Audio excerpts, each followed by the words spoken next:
Les essentiels du sport, troisième intervention avec Philippe Graveau et avec Christophe Lémarie. On va continuer à parler de trail, de course, d'une dimension finalement qu'on a du mal à comprendre parce que vous allez au bout de vos forces. Alors Philippe, justement, dites-nous pourquoi vous avez souhaité inviter Christophe Lémarie. Alors en fait, Christophe Lémarie est ce qu'on appelle un ultra-trailer.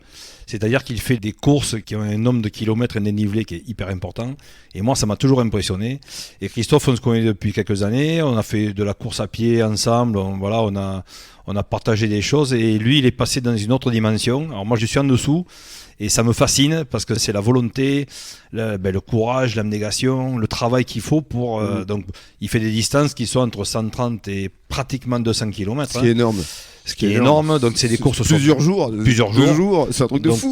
Pas de sommeil, alimentation compliquée, ouais. Voilà. Ben on va lui poser la question. Exactement. Pourquoi. Alors Christophe, effectivement, vous avez déjà participé à un grand raid à La Réunion qui s'appelle la Diagonale des Fous, c'est ça ? Exactement. Et vous allez vous y remettre pour l'année prochaine ? Tout à fait, je vais re-signer pour cette année. Ouais.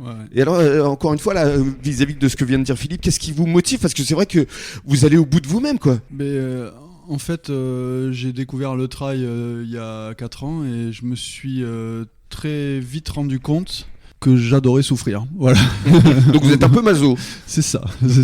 Ça vous coûte cher quand même de voyage, vous souffrez horriblement et vous ne gagnez rien à la fin. Non, mais en fait, ce qu'on a l'habitude de dire dans l'ultra trail, c'est que en fait, c'est une vie, c'est vraiment une vie concentrée sur un ultra. On passe par toutes les émotions et on vit des choses incroyables. Mmh.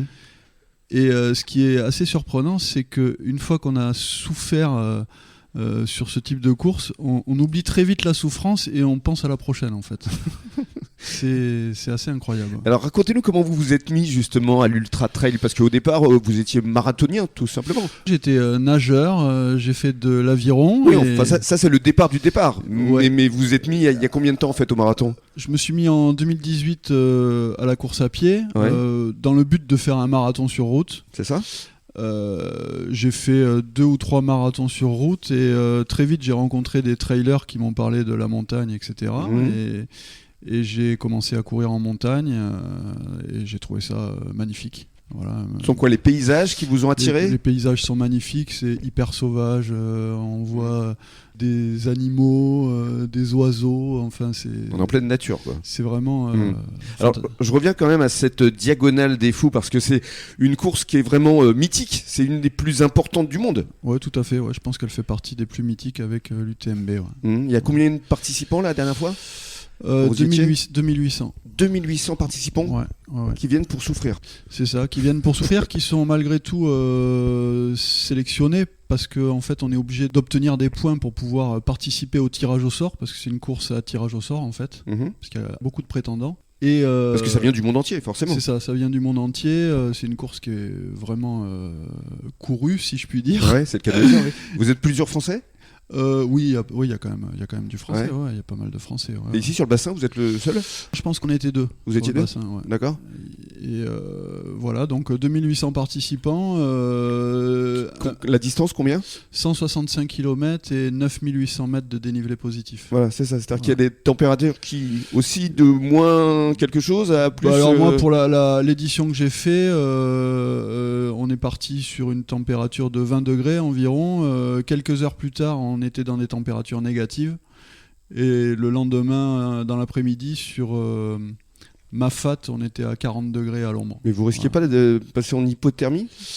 Si, mais après on est habitué, on va dire, à s'hydrater, à gérer l'alimentation. Parlons maintenant du sommeil, parce que effectivement, autant de kilomètres, ça vous a pris combien de temps ? 2 jours ? Ouais, 48 heures. Et alors vous avez dormi comment ? Et où ? Pour ma part, je gère pas à l'avance les endroits où je vais m'arrêter pour dormir. Ouais. Sur ce type de course, il y a des bases de vie. En fait, en clair, bon là c'est vraiment de la montagne, donc c'est des tentes clairement qui sont montées au milieu de nulle part avec des lits de camp, etc. Bon, faut savoir qu'on est très nombreux. Donc les lits sont finalement évidemment pas assez nombreux pour les coureurs.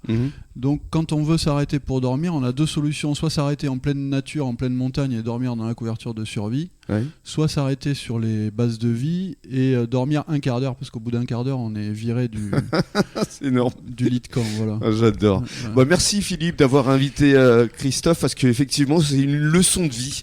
Aller au bout de soi-même. Qu'est-ce que ça vous a apporté avant de se quitter, toutes ces aventures? Et pourquoi vous y retournez surtout? Ça m'apprend à me connaître en fait.